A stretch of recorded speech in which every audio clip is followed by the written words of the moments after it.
सतावे दोनों तरफ सखी। अब का करी हो ए हो केतनो देखिया पर करीले बरफ सखी तब बोले सतावे दोनों तरफ सखी। सुनना हो दे हटूटे आमी आमी तो दर्द करता छूटता पसीना भी विरोध करता। हाय हाय रे हाय हाय रे गरमिया हद करता। हाय हाय रे गरमिया हद करता।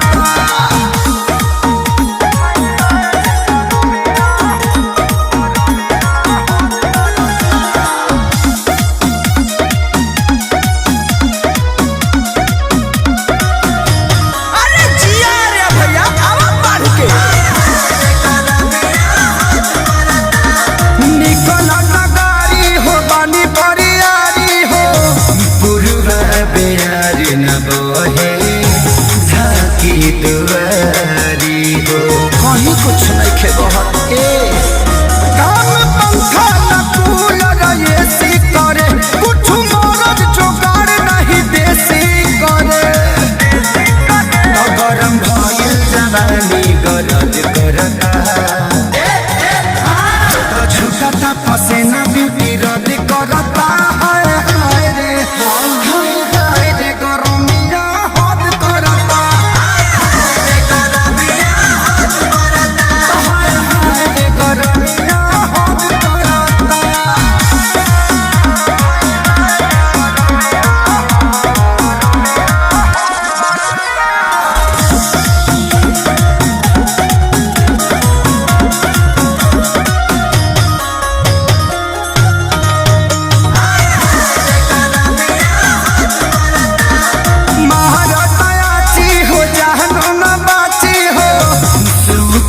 जवानी के हरियर गाछी हो आग से बहो दिया बाबू भूकात बाबे बूते के हो मन करे न खेसारी संगे सूते के हो।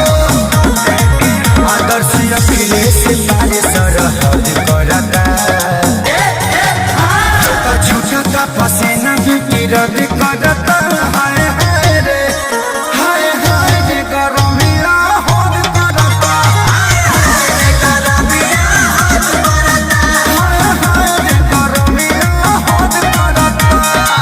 एक बार प्रेम से बोला गर्मी महाराज की।